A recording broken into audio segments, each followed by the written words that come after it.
Bom, nesse vídeo eu vou compartilhar com vocês tudo sobre como eu consegui a minha vaga na Holanda. Desde o currículo que eu usei até visto, como a empresa me ajudou a fazer a mudança, enfim, fica aí que se você tem interesse nesse assunto, eu tenho certeza que você vai curtir. Bom, vamos começar pelo começo. Isso aconteceu em 2022, no primeiro semestre. Na época eu ainda trabalhava no Einstein, no Hospital Albert Einstein, aqui do Brasil. E eu estava trabalhando como arquiteto de software / tech lead, Basicamente, o que eu fazia eu era líder técnico de um produto específico, de um time específico ali do hospital e trabalhava junto com o time de arquitetura para definir padrão e ajudar os outros times, principalmente em tópicos de back-end, nesse trabalho. E até aí beleza, era um ótimo trampo, tinha um salário bacana, curtia o trabalho. Só que aí em abril de 2022 eu fui fazer minha primeira viagem para a Europa. Foi onde eu conheci a França, Paris e Holanda, que eu fiquei em Amsterdã. E nessa época eu fui para meio que continuar trampando, eu levei o note da empresa, já tinha combinado com os meus gestores para fazer uma carga mais reduzida, sabe? E suave, fiquei trampando de lá, trampei de Paris, trampei de Amsterdã e pô, na época eu tava com 21 anos, de 21 para 22. Obviamente, eu gostei muito da Europa, Tipo, primeiro que é um choque quando você vê as paradas todas diferentes ali,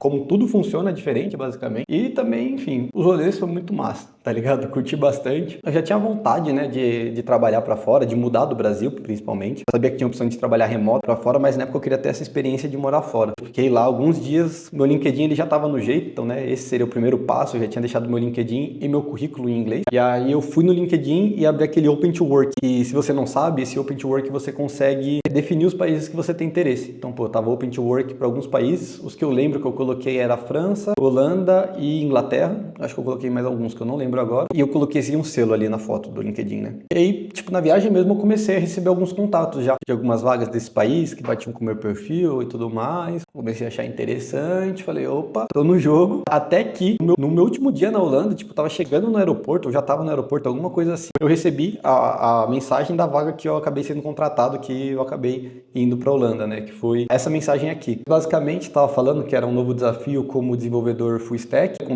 .NET, com um contrato inicial de 1 ano e relocation, Relocation é quando a empresa ela paga a sua mudança para o país. Aí o cara mandou que basicamente, baseado no meu perfil, que eu estava trabalhando como tech lead, arquiteto de software, falando que eu estava aberto para um novo desafio. Ele viu que eu tenho anos de experiência em ambientes complexos e queria saber se essa vaga seria interessante para mim. A mensagem tinha mais detalhes técnicos da vaga, requisitos que precisava para conseguir trabalhar nessa vaga. E ele finalizava com essa frase aqui: a gente pode oferecer um ótimo salário, o patrocínio do Visa, do visto, e o pacote de relocation para você fazer a sua mudança aqui para Holanda. Aí ele falou: isso seria interessante para você? Eu pensei, porra, seria não, bobo. Já, respondi ele, tipo, lá no aeroporto mesmo, respondi, continuei a conversa depois quando eu cheguei aqui no Brasil. E aí a gente marcou uma primeira conversa para uns 10 dias depois desse primeiro contato, Como eu tava em viagem, tava voltando pro Brasil e tal, eu pedi um tempinho a mais. Geralmente já seria para bater nas agendas, uns 5, eu pedi um tempo a mais, uns 10 dias. E nesse tempo, que eu não sou bobo, eu já tava lá na Europa, eu tava praticando meu inglês, já tinha uma base boa de inglês, mas eu falei, quero chegar mais afiado. Então contratei também um professor particular e comecei a fazer aula todos os dias para entender melhor o inglês e falar também. E aí começou o processo seletivo.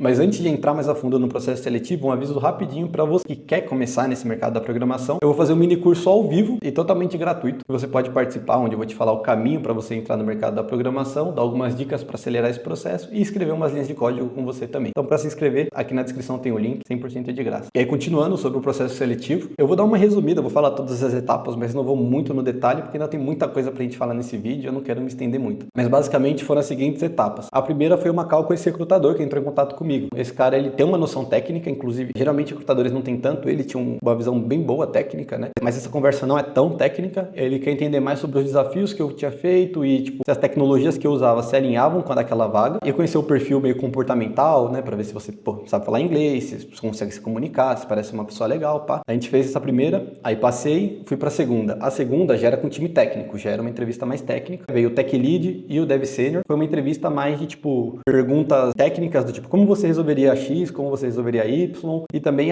tô vendo aqui no seu currículo que você fez isso, isso e isso. Como que foi? Quais foram os desafios? O que vocês usaram? Sabe? Aí a gente entrou no detalhe um pouco mais técnico, o pessoal curtiu e me passou pra terceira etapa, que daí era o teste técnico. Então eles me mandaram ali um teste pra fazer de código. Inclusive eu tenho um vídeo no meu canal falando sobre esse teste. Mas aí era um teste pra eu fazer de código, me deram 5 dias pra fazer. Aí eu fiz, enviei pra eles. E aí fui pra quarta etapa, que era uma call de feedback com esse time, Era meio que a última call técnica técnica, onde o pessoal deu uns feedbacks sobre o coisa, falaram o que acharam legal, o que não acharam tão legal, né, o que poderiam melhorar. Foi um feedback bem positivo, fiquei bem feliz, inclusive. Eu me dediquei bacana nesse projeto também, tipo, eu sabia qual que é, o que eles queriam ver no projeto. Não era um projeto que a complexidade estava, sei lá, saber resolver um algoritmo de ordenação, ou enfim, era uma complexidade mais de pensar na arquitetura, pensar na escalabilidade, enfim. Como eu transformaria um requisito funcional em técnico, me preocupando com algumas coisas, basicamente. Aí tive um feedback positivo, trocamos mais uma ideia e foi aprovado. Aí tinha uma última etapa, né? O técnico, tipo, já era, o pessoal já tinha me dado o selo, beleza, tá no nível que a gente procura aqui para um sênior. Agora, a última etapa era com o RH e o CTO. Eu até achava na época que ia ser um pouco técnico, mas foi mais realmente de fit. Então, para conhecer o meu perfil e outra, como a empresa, ela pagou tudo para eu mudar para lá, e um processo mais longo também, né? Tipo, sei lá,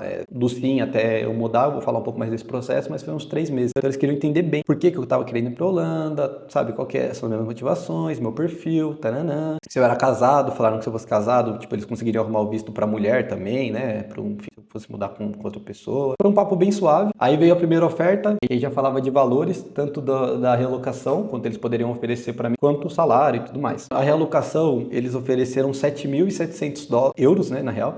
7.700 euros para eu gastar com passagem aérea, hotel, enquanto eu procurava uma casa lá, o calção, né, o depósito de quando eu achasse uma casa, do aluguel, e para comprar os primeiros móveis. Tipo, isso é uma boa grana. 42 mil reais ou 7.700 euros dá para fazer isso tranquilo. Essa parte estava top. Só que no salário, quando eu, tipo, me candidatei e fui dando a minha pretensão salarial, eu joguei no alto, né? Inclusive fica a dica de negociação aí. Já ancorei lá no alto. E aí eles jogaram para baixo, bem para baixo, tipo, a primeira proposta, comparado com o que eu tinha jogado, né? Deu uma exagerada também. Aí a gente começou uma fase de negociação, que até durou um tempinho, né? A maior parte foi por e-mail mesmo. Teve alguns momentos que foi mais, caralho, essa aqui eu fui pique lobo de Wall Street na negociação. Por exemplo, um que eu lembro, um argumento que eles usaram pra te jogar no salário um pouco mais baixo, é porque é a sua idade, tal, não sei o quê. Aí eu meti essa, falei tipo, pô, mas se eu for ser avaliado pela minha idade, em vez do teste que eu fiz e da experiência que eu tenho, eu prefiro nem continuar no processo seletivo, porque pra mim não faz sentido. Ele fala, não, mas é porque, tipo, tem os gastos de mudança, pá, enfim. Foi um processinho ali, eu não lembro exatamente quanto, mas acho que foi tipo uns 10 dias que durou essa negociação ali de e-mails e aí de vez em quando uma calzinha. Quer dizer, cal teve acho que só uma nesse processo, a maior parte foi e-mail. Aí chegamos num consenso que ficou bom pros dois lados. Pra mim ainda era um salário excelente, convertendo obviamente mais do que ganhava no Brasil e era acima da média lá da Holanda, até porque o visto que eu fui chama High Skilled Immigrant. É basicamente um visto que você tem que ter um salário acima de uma média para sua idade, mas isso é simples quando você é programador. Então você tem que ser um salário acima da média estabelecida ali por eles. Acho que na programação a maior parte das pessoas, pelo menos de vaga sênior, vão se enquadrar nisso. E aí você tem isenção de imposto, tem um visto bem bacana. Você pode ter até 5 anos e depois de 5 anos com esse visto morando na Holanda, você pode solicitar a cidadania. E chegamos no acordo ali, tá fechado, bora para as próximas etapas. Que aí começou o processo do visto. O processo do visto, eles contrataram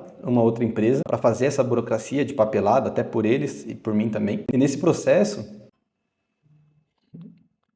o cartão de memória tinha acabado. Bom, e nesse processo eles contrataram essa empresa para ajudar, cuidaram de toda a papelada e me mandavam um e-mail pedindo um documento ou outro, RG, tinha uns documentos a mais que eles pediram, a gente teria que puxar aqui, mas enfim, acho que não é algo extremamente relevante para esse vídeo. Esse processo, resumindo, demorou uns 3 meses. Nesses 3 meses eu aproveitei e fiz uma viagem lá para Califórnia, nos Estados Unidos, foi muito massa, fui para Las Vegas, enfim. Só que durante essa viagem eu recebi uma outra proposta, tipo, tava vindo umas mensagens ainda, mas tinha recebido uma outra proposta muito interessante para ir para Holanda também. Eu até cheguei a começar o processo seletivo, tava passando, mas daí chegou na metade desse processo seletivo, eu falei, putz, aí eu vou ter que começar o visto com ele, já tá rolando, não sei se ia dar ruim na embaixada. Também tava com preguiça de fazer o teste técnico, porque eu tava lá, tipo, eu tinha passado na minha primeira entrevista com a RH e na entrevista técnica, mandaram um teste, era meio grande. Aí eu fiquei com preguiça de fazer esse teste técnico, que eu falei, pô, já tô aqui, mano, eu tô aqui na Califórnia, eu quero curtir. Aí não fiz, mas foi bacana, também era uma vaga muito boa, que também pagava todas essas partes de relocation, que é interessante saber. Aí passou esse tempo, voltei pro Brasil, depois de 3 meses eu peguei o visto que eu precisava lá no consulado no Brasil para ir para Holanda, porque eu precisava chegar com visto lá e tinha outros papéis que eu tirei na Holanda mesmo. Então fui 3 meses, migrei para lá em agosto e aí enfim, aí começou mais outra saga, outra aventura ali. Putz, que foi um rolê para eu achar uma casa para alugar, que na Holanda tava treta, algumas outras papeladas que teve que tirar, enfim. Aí fica para outro vídeo também. Eu vou pedir para vocês deixarem nos comentários aqui outros temas que vocês podem ter interesse em torno disso, mais detalhes do processo seletivo ou como que foi, tipo, para se estabelecer lá, enfim. Deixa aí no comentário o que você quer ver ou outros temas também. Não sair desse vídeo sem deixar um like e se inscrever no canal. Tamo junto e eu te espero no próximo vídeo.